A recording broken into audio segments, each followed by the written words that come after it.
The breaking news, sources telling CNN that then FBI Director James Comey wrote a memo saying President Trump asked him to end the investigation of Michael Flynn, a request made in private in the Oval Office, a conversation that might constitute obstruction of justice. Tonight, House Oversight Chairman Jason Chaffetz has requested all memos written by Director Comey involving the president.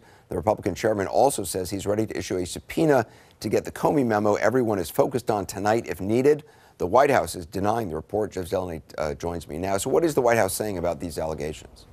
Well, Anderson, the White House is pushing back on that. They're saying, look, it just did not happen as these memos explain. Let's take a look at a statement released earlier this evening from the White House. It says this. It says, while the president has repeatedly expressed his view that General Flynn is a decent man who served and protected our country, the president has never asked Mr. Comey or anyone else to end any investigation, including any investigation involving General Flynn.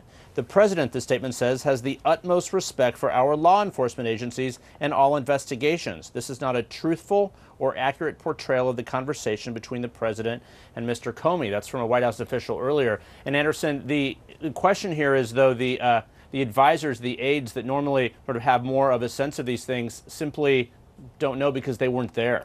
So right. The president is telling them there in this case. But that statement, of course, very explicit. Right. I mean, that statement, it's based on apparently what the president maybe told some White House official. But as we know, in the past, the president has said things to White House officials that are not true. They go out and say it. And then the next day, the president tweets and undercuts what they've said because he's changed his mind. I understand you have new reporting on what's going on inside the West Wing.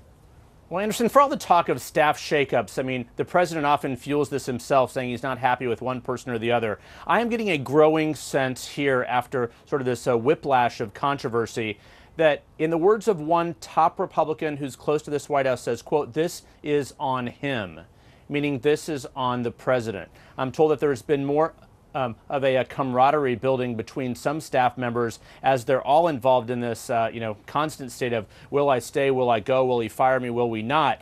But this is a sense that this in particular is a rare controversy that is entirely on the president.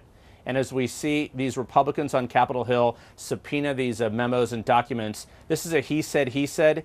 It will ultimately likely end up in a hearing on Capitol Hill with James Comey testifying. Then, of course, the White House will have to respond to that. All this, of course, coming ahead of the first foreign trip the president is taking on Friday.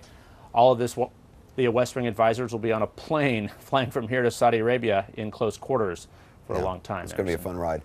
It's also, a fascinating detail that he told Attorney General Jeff Sessions to leave the Oval Office, the vice president as well, right, but for Director Comey to stay behind. And that's why they had this one-on-one conversation. Jeff Zeleny, thanks. Now to reaction on Capitol Hill. Manu Raju joins us with that. So what are you hearing?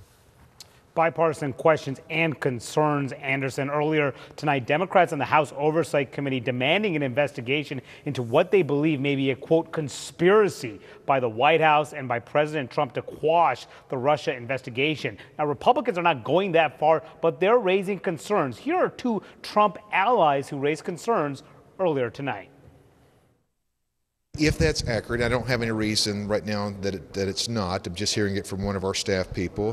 To say that we would have some concern would be accurate. That would be troubling. For me to act like it's not a concern would be remiss on my part. The larger concern is just what seems to be a lack of communication discipline coming out of the White House, and I think some of that's driven by the desire to have an immediate response to everything, and even.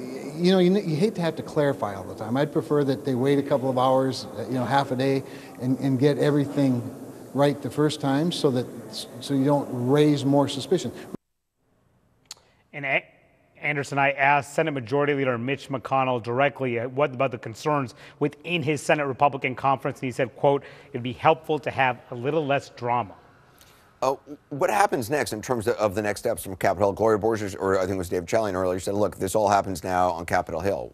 What happened? Yeah, we're expecting calls for more investigations, including from some Republicans. Earlier tonight, Jason Chaffetz, the House Oversight Committee chairman, sending a letter to the FBI asking for records related to James Comey, any of his meetings that he had with President Trump. They want those records. Chaffetz even suggesting a subpoena. I talked to other Republicans today saying that they want Comey to testify publicly, including Trey Gowdy, the congressman from South Carolina. Lindsey Graham also saying that. The question, though, Anderson, is will any of them embrace a special prosecutor? Graham telling me earlier, it depends on what Comey says in a public hearing. And if I think that Trump is threatening this investigation, then I'll back one. But right now, Republicans are not there quite yet. I mean, if former Director Comey did testify, it'd be fascinating. He had been invited before. It was going to be a private hearing. There was reporting that he wanted a public hearing. Any idea of when he might actually testify?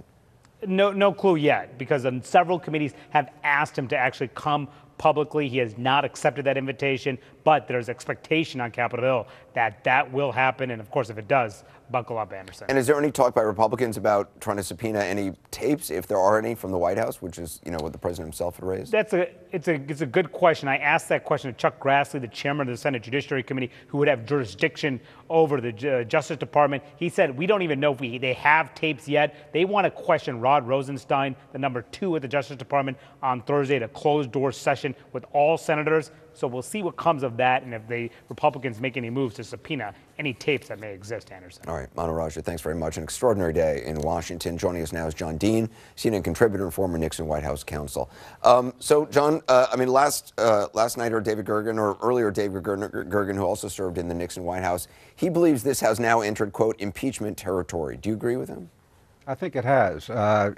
We're talking about a potential obstruction of justice. We don't have all the facts at this point, but the broad outline certainly suggests something that, from impeachment purposes, would fall right in the parallel with Nixon.